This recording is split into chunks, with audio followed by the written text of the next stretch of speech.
राहुल गांधी की भारत जोड़ो यात्रा दिल्ली पहुंची है। यात्रा ने बदरपुर बॉर्डर से दिल्ली में एंट्री की है। राहुल गांधी की यात्रा का दिल्ली में शानदार स्वागत।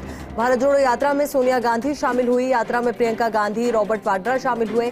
नई दिल्ली के झंडेवालान मंदिर पहुंचे राहुल। शाम 4 बजे लाल किला पहुंचेगी भारत जोड़ो यात्रा। यात्रा के बाद आज शाम राजघाट जाएंगे राहुल गांधी। बापू, नेहरू, इंदिरा, राजीव गांधी को श्रद्धांजलि देंगे। दिल्ली के बदरपुर बॉर्डर पर राहुल गांधी का संबोधन। नफरत की राजनीति मत कीजिए, नफरत के बाजार में हम मोहब्बत की दुकान खोल रहे हैं। यात्रा में हर जाति धर्म के लोग चल रहे हैं। यात्रा में हर वर्ग के लोग चल रहे हैं। यात्रा महंगाई और बेरोजगारी के खिलाफ है। सरकार की सारी पॉलिसी डर फैलाने की है। भारत जोड़ो यात्रा दिल्ली से श्रीनगर तक जाएगी। अब इसी खबर को लेकर ज्यादा जानकारी और ताजा अपडेट के साथ हमारे कंसल्टिंग एडिटर अमित मिश्रा जी हमारे साथ जुड़ चुके हैं। अमित जी, आपसे जानना चाहेंगे आज का जो भारत जोड़ो यात्रा का पूरा रूट प्लान है उसको लेकर भी जरा आप जानकारी दीजिए, और आज जो संदेश दिया गया रैली के माध्यम से उसका क्या इम्पैक्ट आप मानकर चल रहे हैं?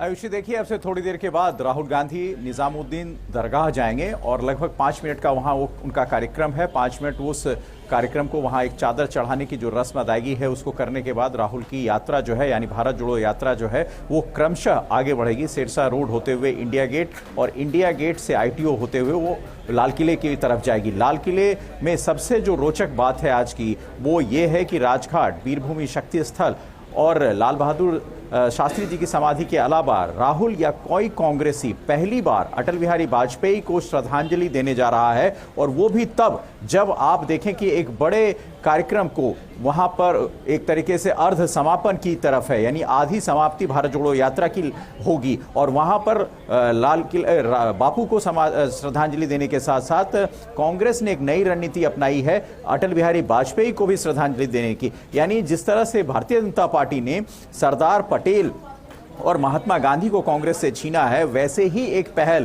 कांग्रेस भी कर रही है। वाजपेयी जी की समाधि पर खुद राहुल गांधी और उनके साथ शीर्षस्थ नेतृत्व जाकर वहां पर अपनी श्रद्धांजलि अर्पित करेगा और ये बताने की कोशिश करेगा कि राजनीति में महापुरुषों की कोई जगह नहीं होती, वो उनसे ऊपर हैं। ये कोशिश है कांग्रेस की। लेकिन बदस्तूर जो यात्रा चल रही है उस यात्रा में राहुल एक संकेत और एक संदेश देने की भी कोशिश में है कि जो भारत में तमाम तरीके की समस्याएं हैं उनके खिलाफ ये यात्रा है। ये यात्रा तब हो रही है जब सरकार ने कोरोना के गाइडलाइंस के तहत राहुल को अपनी भारत जोड़ो यात्रा स्थगित करने की सलाह दी थी, और उस के बावजूद ये यात्रा चली जा रही है। हरियाणा में कल आपने देखा एक जनसैलाब था, राजस्थान में उससे पहले आपने देखा और काफी हमारे सहयोगियों ने उसे कवर किया था, जनसैलाब था भारत जोड़ो यात्रा में। और आज दिल्ली की सीमा में जब यात्रा प्रवेश की तो एक जनसैलाब वो भी देखने को मिला। तो कुल मिलाकर कांग्रेस जो है वो उस वहापोह से ऊपर उठ चुकी है, वो गदगद नजर आ रही है पार्टी के नेतृत्व के साथ, और लोगों के साथ जो उसका जुड़ाव हो रहा है उसको देखकर ऐसा लगता है कि पार्टी ने जो जमीन खोई थी उसको कहीं ना कहीं उस जमीन पर फिर वो काबिज होती दिख रही है। आयुषी,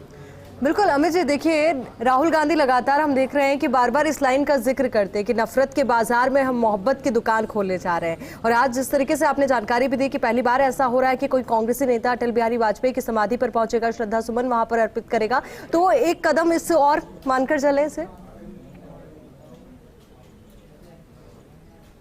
बिल्कुल, मैं यही आपको समझाने की कोशिश कर रहा था कि जिस तरीके की राजनीति अब तक भारतीय जनता पार्टी करती थी, और कांग्रेस एक आइडियोलॉजिकल बेस्ड पार्टी अपने आप को मानती है कि हाँ, जो उनकी विचारधारा है, जिस तरह की राजनीति कांग्रेस करती है उस लीग से वो हटेगी नहीं। लेकिन ये एक ऐसी परंपरा और एक नई शुरुआत राहुल गांधी खुद कर रहे हैं, पूरा कांग्रेस नेतृत्व कर रहा है, जो वो लीग से हट कर है। हालांकि मैं आपको बताऊं कि अटल बिहारी वाजपेयी और गांधी परिवार के रिश्ते बेहद करीबी थे। जब वाजपेयी जी ने खुद संसद में कहा था, जब वो बीमार हुए थे तो राजीव गांधी एज ए प्रधानमंत्री, प्राइम मिनिस्टर, उनके इलाज के लिए काफी उन्होंने मशक्कत की थी। तो ये ऐसे रिश्ते हैं जो राजनीति से ऊपर उठकर होते हैं, वो पहले की राजनीति में होता था। ये दर्शाने की कोशिश कांग्रेस कर रही है कि जो पुरानी राजनीति थी भारतीय जनता पार्टी के भी बड़े नेताओं की, वो कैसी राजनीति थी, वहां कोई इस तरह की वैमनस्यता नहीं थी। और आज के दौर में जब वो महात्मा गांधी और लाल बहादुर शास्त्री, इंदिरा गांधी, राजीव गांधी, पंडित जवाहरलाल नेहरू को श्रद्धांजलि दे रहे हैं, तो उसी क्रम में वो वाजपेयी जी को भी रख रहे हैं और वहां भी श्रद्धा सुमन अर्पित कर रहे हैं। तो ये एक ऐसी परंपरा कांग्रेस पार्टी शुरू कर रही है आज से, जिसकी जरूरत कांग्रेस को भी थी। जिस तरह से भारतीय जनता पार्टी एक कदम आगे बढ़कर उन महानुभावों पर अपना आधिपत्य जमाने की कोशिश करती है, जो लगातार कांग्रेस ये आरोप लगाती है कि पटेल हमारे थे, गांधी हमारे थे और उन्होंने इनका नाम इस्तेमाल किया। तो अब गांधी और पटेल अगर भाजपा इस्तेमाल करती है तो वाजपेयी जी का नाम भी राहुल गांधी इस्तेमाल करने की कोशिश में है और वहां श्रद्धा सुमन अर्पित करके एक संदेश देने की जरूर कोशिश करेगी कांग्रेस पार्टी। आयुषी जी अमित जी, बहुत बहुत शुक्रिया आपका हमारे साथ जुड़ने के लिए, पूरी बातचीत के लिए। तो वहीं हमारे कंसल्टिंग एडिटर अमित मिश्रा ने सुखजिंदर सिंह रंधावा से खास बातचीत की, तमाम मुद्दों को लेकर क्या कुछ उन्होंने इस दौरान कहा, जरा सुनिए। राजस्थान प्रभारी सुखजिंदर सिंह रंधावा इन दिनों काफी चर्चा में है, खबरों में रहते हैं, क्यों राजस्थान में कांग्रेस के आंतरिक कलह हैं उसको सुलझाने के लिए रंधावा साहब पहुंचे हैं। भारत जोड़ो यात्रा चल रही है, काफी व्यस्त कार्यक्रम है। हम जानना चाहेंगे कि राजस्थान को लेकर अगली रणनीति क्या है, क्योंकि 26 तारीख को आप राष्ट्रीय अध्यक्ष खड़गे जी से भी मिलने वाले हैं और उसके बाद आप राजस्थान के दौरे पर भी हैं। देखिए, कला की तो बात नहीं है ऐसी, जो यात्रा है उसमें एकजुट कांग्रेस ने अपना चेहरा दिखाया है और हर वर्कर और हर लेवल का जो वर्कर है वहाँ यात्रा में आया। और जो राजस्थान में जैसे यात्रा सक्सेस हुई, आपने देखा है कैसे लोग आए हैं और राहुल जी को मिलकर गए।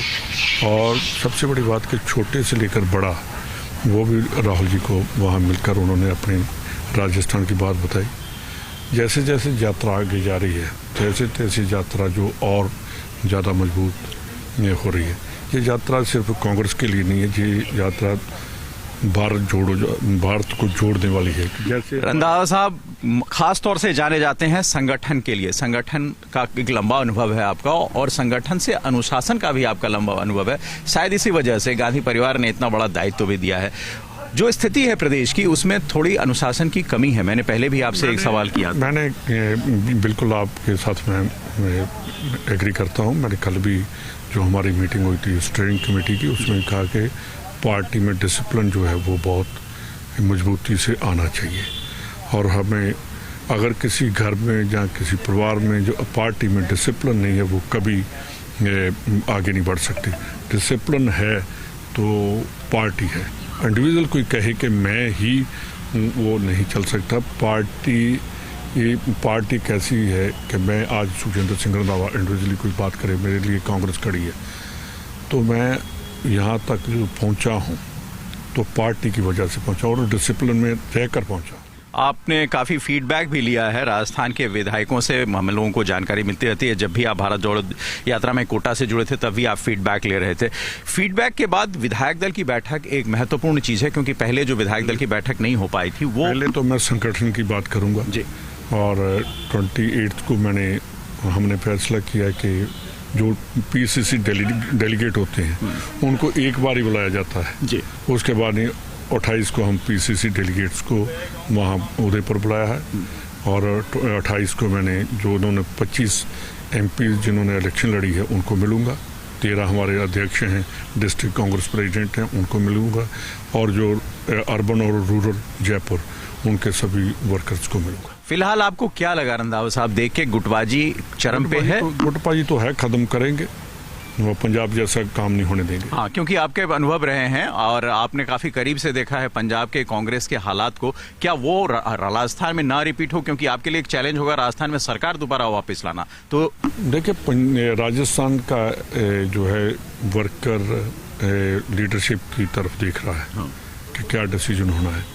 ये कन्फ्यूजन खत्म होनी चाहिए और खत्म करेंगे। तो हाईकमान सर्वोपरि रहेगा, एक लाइन में जानना चाहें तो? पहले देखिए जी कि हाईकमांड को मैं अभी यात्रा में था, फिर उसके बाद राहुल जी आ जाएंगे, मैं टाइम लेकर सभी को मिलूंगा। आपकी राहुल जी से इस दौरान मुलाकात? यात्रा में तो मुलाकात बहुत हुई पर वहाँ पॉलिटिकल बात करने की मेरे ख्याल उचित नहीं था। शुक्रिया बहुत बहुत। रंधावा साहब राजस्थान के अनुशासन और राजस्थान के संगठन को लेकर काफी चिंतित हैं। हाईकमान को लगातार रिपोर्ट दे रहे हैं और इस रिपोर्ट के जरिए वो ये भी बताने की कोशिश कर रहे हैं कि अनुशासन सर्वोपरि है, जो हाईकमान का आदेश है वो माना जाएगा। अब राजस्थान पर ये कितना लागू होता है ये तो वक्त ही बताएगा। यहाँ रुक एक छोटे से ब्रेक के लिए, जल्द हाजिर होंगे कुछ और